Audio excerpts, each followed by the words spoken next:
자, 그러면은 제4강 4회 전통시대의 기록관리 시작하도록 하겠습니다. 이번 회차는 조선 시기의 기록관리에 대해서 살펴보도록 하겠습니다. 조선 시기 기록관리는 조선 전기의 기록관리하고 조선 후기의 기록관리 이렇게 살펴볼 텐데요. 이번 회차에서는 조선 전기의 기록관리에 대해서 살펴보도록 하겠습니다. 조선은 다시 크게 조선 전기하고 조선 후기 이렇게 두 시기로 나눠지는데요.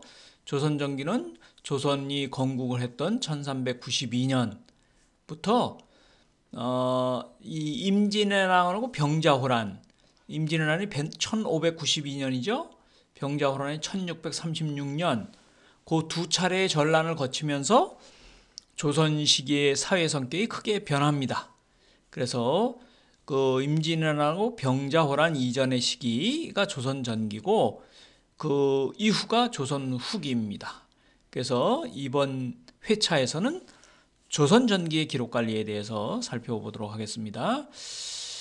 이 조선 전기는 고려 말의 사회 혼란을 극복하고 새로운 국가를 건설해가는 과정이 1392년서부터 한 6, 70년간 이어지게 되죠. 그래서 요 조선 초기는 고려에서 조선으로 왕조가 교체되면서 통치 체제가 크게 변동하는 시기였다라고 얘기할 수 있고요. 따라서 역사 편찬뿐만 아니라 공기록물의 관리 및 보존에도 큰 변화가 일어난 시기였다. 그래서 이제 조선 건국을 전후로 해서 이 시기를 역사적인 용어는 여말선초, 고려말 조선 초기의 변동기다 이렇게 얘기를 합니다. 조선 후기는 17, 8세기이고 이것은 다음 주에 이제 살펴보도록 하겠습니다. 조선 후기 관리에 대해서는 조선 전기 기록 관리 부분을 역사적 흐름에 따라서 한번 살펴보도록 하겠습니다. 고려 말의 역사적 상황, 고려 말에는 집권층인 권문세족이 집권하고 있는 시기였고요. 그 권문세족은 대외적으로는 원나라하고 친했고, 그래서 친원사대부였고, 경제적으로는 대농장, 대토지 소유를 하고 있었어요. 그걸 고려사의 기록에 보면은 산천위표를 했다 이렇게 얘기를 하는데 그게 한자로 쓰여진 얘기인데요. 매산 그리고 신의 천, 그러니까 산과 강을 위표라는 것은 경계로 삼았다는 겁니다. 그러니까 서울 같으면 예를 들면 무슨 이제 인왕산에서부터 무슨 천까지 청계천까지가 내 땅이다 이렇게 얘기를 했다는 거죠. 그렇게 하고 권력을 독점했던 정치적 권력을 독점했던 세력이 권문세족이다 라고 얘기할 수 있고, 이에 반해서 이 향촌 사회에서는 새로운 이제 세력으로 신흥사대부들이 등장하게 됩니다. 이들은 경제적으로는 중서지주였어요. 그리고 이제 사상적으로는 또 사상이나 혹은 공무적으로는 유학자이면서 나름대로 그 공무적인 능력을 가지고 있는 층들이었다라고 얘기할 수 있습니다. 그래서 당시 고려 말에는 집권층은 권문세족이었지만은 이에 비해서 새로운 사회 세력으로, 새로운 정치 세력으로 향촌 사회에서 신흥사대부들이 등장하고 있었다라고 얘기를 할 수 있고, 고려 말에는 이 신흥사대부들이 이성계 등의 무인과 결탁을 해가지고 이제 권력을 장악하면서 고려 말의 사회 모순을 해결하면서 조선을 이제 건국해가는 과정, 그런 이제 정치적인 이제 쟁투의 과정이 있었다라고 얘기를 할 수 있습니다. 그 고려 후기는 기록관리가 굉장히 부실했습니다. 즉 기록관리 제도가 와해되어 가고 있었어요. 고려 말에 사회제도의 문란에서는 이때는 이제 원나라의 당시에 간접적인 지배를 받고 있었고, 그 하에서 당시에 지배 세력은 권문세족으로 아까 얘기한 것처럼 원나라와 친하고 권력을 갖고 있었고, 또 경제적으로는 대토지 소유자의 성격을 띠고 있었다라고 얘기할 수 있습니다. 그러면서 중앙 집권 체제가 서서히 무너지게 되면서 당시에 그 중앙 집권 체제의 어떤 문란에 따라서 기록관리 제도도 점차 무너져 내려가기 시작했어요. 그래서 그에 따라서 나타난 현상이 토지 관계의 당시에 중요한 경제적 기반이었던 토지 관계의 공문서의 관리 실태가 굉장히 부실했어요. 그래서 한 토지의 주인이 심지어는 7, 8명이나 될 정도였어요. 그래서 그 당시에 그 토지에서 경작을 했던 농민은 뭐 세금을 국가뿐만 아니라 뭐 그 지방의 토호라든지 뭐 이런 사람들이 힘에 의해서 징세를 요구하면은 그에 응할 수밖에 없었습니다. 두 번째는 호적 관리가 굉장히 문란했어요. 그 당시에 기록관리 제도의 와해로 인해서. 그래서 고려 정부가 인구 파악이나 신분 확인에 있어서 그게 제대로 할 수가 없었다. 나아가서는 세금 부과의 근거 자료가 되었던 호적 관리가 문란했어요. 이것은 이제 평민들이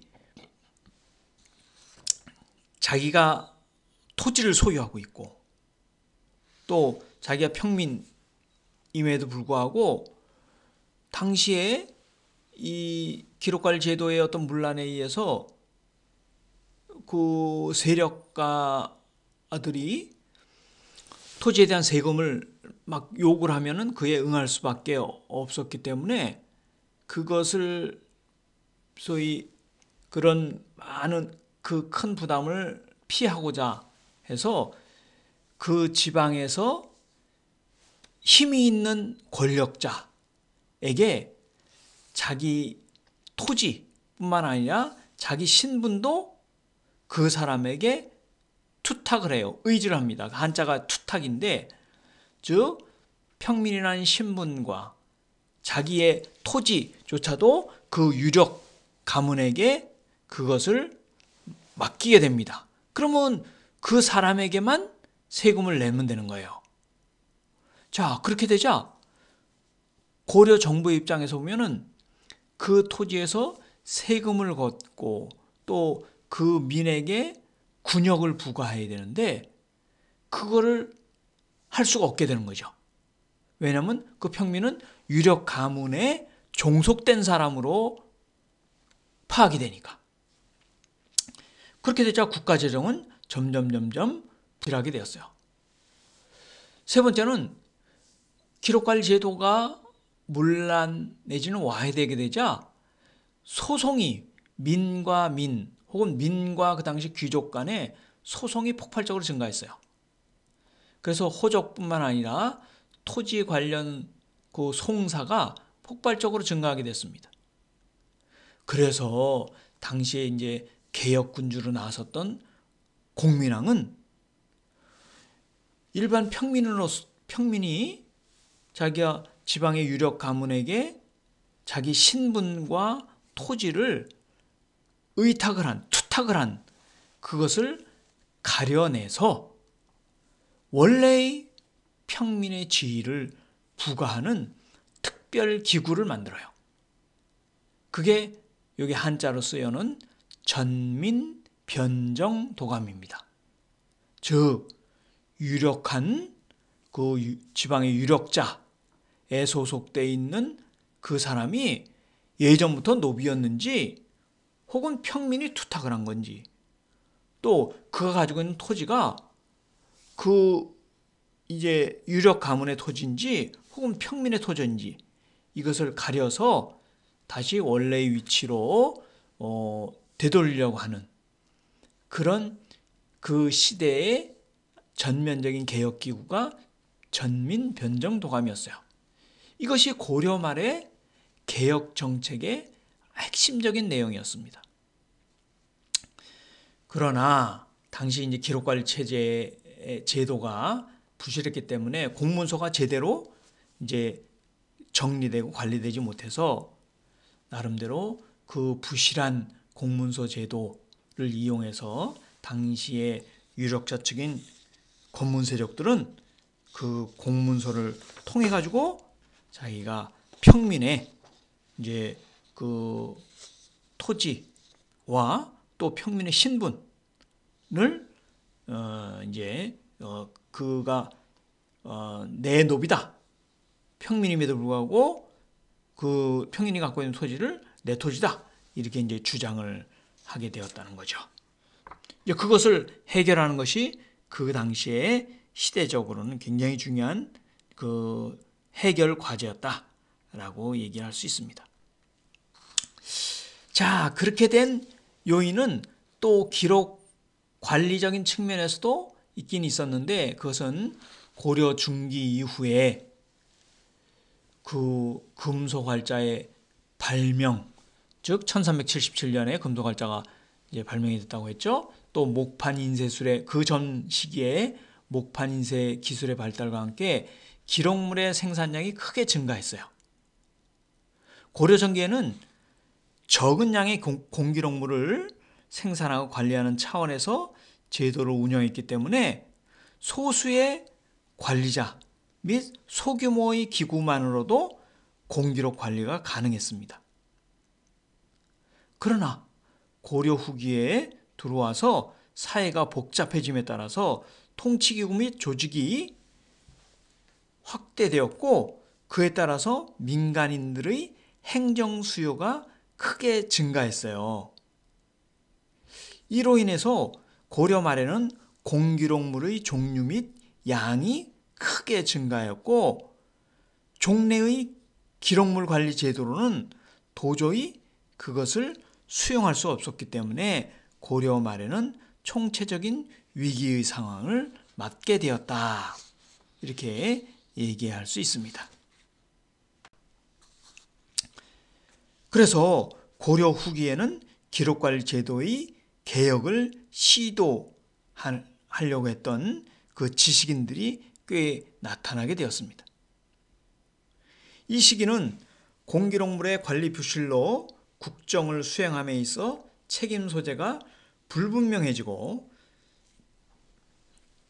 정치 질서도 크게 혼란해졌으며 각종 민원이 속출해서 심지어는 부서마다 기능이 마비될 정도다 라고 고려사의 기록에 그렇게 나옵니다. 그래서 그 당시 새롭게 등장했던 이제 사회 세력이었던 신흥 사대부들은 권문세족의 횡포에 대해서 대항하게 되었고, 그들은 신흥 사대부들은 지방의 향촌사회에서 향리 출신들이 꽤 됐어요. 그래서 향 출신이니까 그들이 뭐 관료적인 능력, 즉 공무를 담당하는 능력도 일부 가졌고 있었고, 또 새롭게 이제 중국으로부터 전래되었던 유학적인 지식을 그들이 쌓으면서 나름대로 고려 사회의 모순을 이제 간파하면서 그를 꿰뚫으면서 새로운 사회에 대한 어떤 전망을 갖게 되었던 거죠. 또 그들은 권문세족들은 대토지 소유자였지만은 그들은 중소주주 출신들이었기 때문에 그것을 바탕으로 해서 새로운 사회에 대한 전망을 갖고 당시에 이렇게 문란해지고 있었던 기록관리 제도를 이제 개혁을 해야 된다라는 생각을 갖게 되는 거죠. 그 중에 기록관리 제도를 가장 적극적으로 제시했던 신흥사대부가 사관이었던 최견이라는 사람이었어요. 그 사람은 1389년 3월에 왕에게 상소문을 바칩니다. 긴 상소문을 바쳐요. 그 상소문의 내용은 사한은 이게 조선시대 때 사관이 되는 거죠. 사한이 역사 편찬과 기록 관리 일을 모두 맡게 하자고 상소합니다. 또 중요한 역사 기록을 생산하고 관리했던 예문춘추관이라는 기구에서는 중앙과 지방의 모든 관청의 사업 관계 기록까지도 수집해서 관리하도록 하자, 이렇게 주장을 했고, 또 국정의 중요 기록물을 체계적으로 수집해서 보존 처리하고 또 그것을 관리하기 위해서 사관의 기구 및 인원, 또 소속 관원들의 역할, 기구의 기능 등을 주장하면서 이것을 전면적으로 개혁을 해야 된다라고 주장을 했습니다.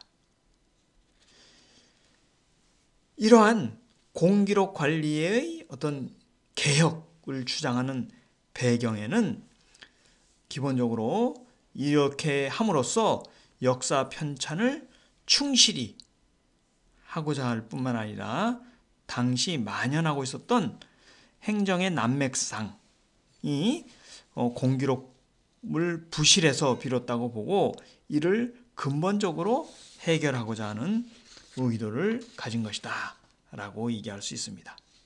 이거는 최견이가 올린 상소문, 긴 상소문을 핵심적인 내용만 이렇게 요약을 한 겁니다.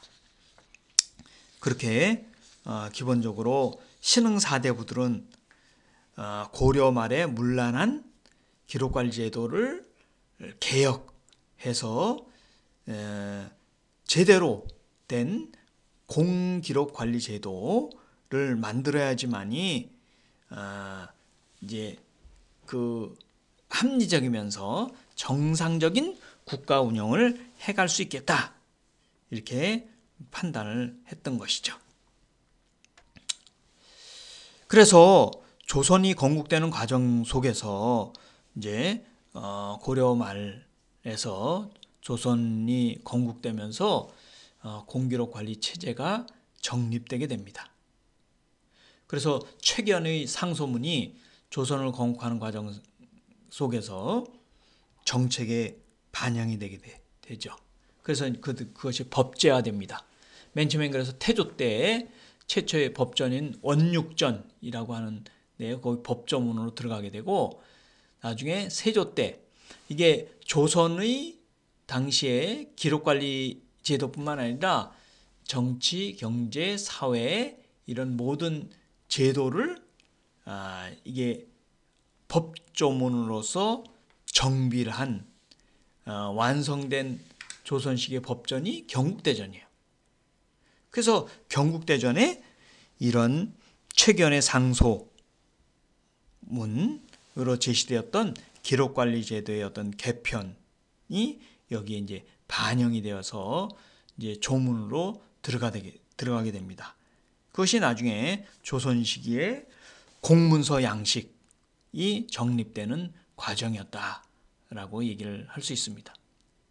두 번째는 중요한 역사 기록인 사관 제도가 이제 정립되게 돼요. 즉 중요한 역사 기록을 생산하는 그런 이제 적임자였던 사관 제도가 정립되게 된다. 그래서 이 사관이 이제 당시에 전국의 중요한 그런 상황을 기록한 것이 사초인데, 이 사관이 사초를 작성하게 하고 사관의 이 주관적인 입장도 이게 표명된 그런 기록, 그게 사초인데 그것이 국가의 공식적인 문서로 인정을 받게 된다. 또한 사관이 국정에 참여하여서 보고 들었던 내용과 그다음에 국가의 중요한 기밀 사무라든지 혹은 인물에 대한 평가라든지 이런 것을 다 사관이 작성을 하게끔 했어요. 그 사관이 작성한 기록이 바로 사초예요. 이게 이제 사관 사한이라고 했다가 나중에 이제 사관으로 이제 정식으로 이제 통합되게 되는 것이죠. 이 사한에 의한 사초를 작성하게 했어요. 그래서 중앙정부에서는 사한 8명이 보고 들은 바에 근거해서 사초 2통을 작성하고, 한 통은 이제 그 당시에 사관이 근무하는 춘추관에 바치지만은 한 통은 자기 집에 보관하도록 했어요. 그래서 나중에 자기가 이제 임기가 끝난다든지 이럴 때 제출한다든가, 혹은 왕이 죽은 다음에 이제 조선왕조실록 등을 집필할 때 이것을 내놓게끔 했습니다. 그래서 중요한 내용은 이제 자기 집안의 사초로서 가지고 있다가 나중에 내기도 하는 그런 형태를 띠게 되죠. 이것이 이제 고려 말에서 조선으로 넘어오면서 기록관리 제도가 이제 정비되는 그런 과정이었다라고 얘기할 수 있습니다. 조선 시기는 그 이전의 고려 시기 혹은 삼국 시기보다 기록을 잘 남겼습니다. 그 잘 남긴 이유를 이제 보면은, 첫 번째는 고려 시기는 관료제적인 성격도 있지만은 귀족제적인 성격도 있었어요. 그래서 고려 시기는 귀족제 사회 플러스 관료제 사회라고 했는데, 조선 시기는 그거하고 비교하면은 관료제적인 성격이 굉장히 강했다라고 얘기를 할 수 있습니다. 또 국가를 건설해 가는 데 있어서 이제 조선이라는 국가를 건설해 갈 때 이 당시에 왕권과 신권의 대립이 아주 치열했어요. 예를 들면 이제 신흥사대부하고 무신 이성계하고 연합을 해가지고 이제 새로운 국가를 만드는 그런 이제 사회 세력이 되는데, 그런 그 새로운 사회 세력이 되었을 때 거기에 신흥사대부의 가장 핵심적인 인물이, 또 핵심적인 그 이론가가 정도전이었어요. 그 정도전은 새로운 국가를 이제 건설할 때 그 새로운 국가의 지배자는 왕의 그 혈통에 의해서 이렇게 계승되는 그것은 바람직하지 않다고 봤어요. 왜냐하면 혈통에 의해서 되는 경우는 뭐 똑똑한 사람이 될 수 있지만은 어리석은 사람이 될 수도 있으니까 그렇게 봤고, 그래서 정도전은 어떻게 봤냐면은 항상 지배자는 1인지하 만인지상, 즉 1인지하라는 것은 왕 밑에 왕이 1인자고 그 밑에 있는 사람이면서, 그 다음에 이제 양반이나 귀족 중에서 경쟁을 거쳐서 계속 올라오면서 정승으로 소위 승진한 사람, 정승으로 나간 사람, 그래서 그 중에 특히 영의정 1인자, 그래서 1인지하 만인지상, 만인의 제일 위에 있는 인물이, 그 사람이 정치적인 권력을 행사하는 것이 가장 바람직하다라고 생각했습니다. 그래서 이 시기에 국가를 건설해가는 과정 속에서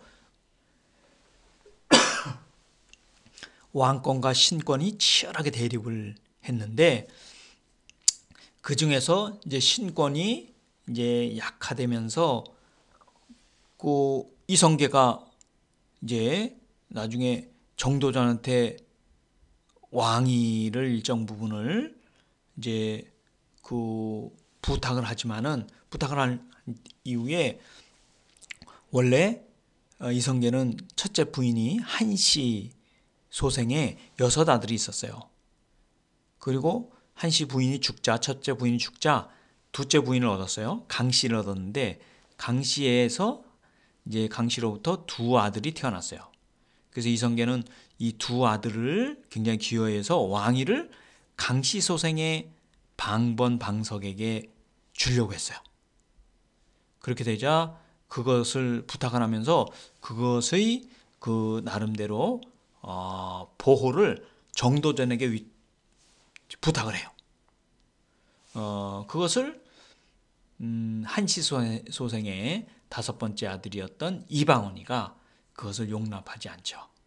그래서 이제 정도전도 죽이고 방번방석도 죽이고 그렇게 하면서 이제 그 첫 번째는 왕을 자기가 할 수가 없으니까 자기 형인 형이 하라고 해서 그가 이제 정종이었고 다시 거기 또 이제 왕자의 나이가 일어나서 3번째 왕이 이제 태종 이방원이 되는데 그런 과정 속에서 왕권과 신권의 대립이 심했는데 이 과정 속에서 이제 그 신권이 확립이 되면서 왕이 마음대로 이렇게 자기 마음대로 하려고 하는 이것을 견제하려고 했던 것이 바로 이제 신하들의 그 사관의 기록이에요. 실록이 그런 의미를 갖고 있다라고 얘기할 수 있습니다.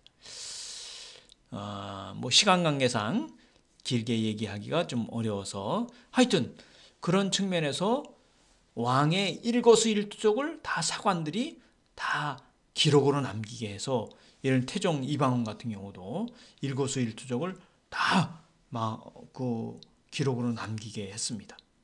그래서 그가 마음대로 행사하는 것을 이제 사관들이 기록으로 남김으로써 그걸 견제하고자 했다라고 얘기할 수 있고, 그 다음에 경험의 전승은 이런 이제 똑같은 일이 일어났을 때 혹은 중요한 국가적인 사건이 다음에 발생할 때 이것을 이제 참고하라는 의미로 이제 중요한 기록을 남기게 됐다. 예를 들면 뭐 의계라든지 국가의 역사적인 사건을 기록한 의계라든지 뭐 조선왕조실록도 그런 의미를 갖고 있었던 것이죠. 네 번째는 이제 그 조선왕조실록 같은 경우는 그 왕이 죽은 이후에 편찬을 하면은 그 후대의 왕은 보지 못하도록 했습니다. 그래서 그것을 통해서 그 후대의 역사적인 평가를 받기 위해서 그랬다라고 얘기할 수 있습니다. 그래서 하여튼 조선은 기록으로 잘 남겼다라고 얘기했습니다. 조선시대 기록 중에서 굉장히 이제 특징적인 기록들 한번 살펴보면은 조선왕조실록, 승정원일기, 일성록, 의계, 비변사 등록 이런 것을 들 수 있습니다. 이것을 한번 이제 간단하게 한번 살펴보도록 하겠습니다. 자,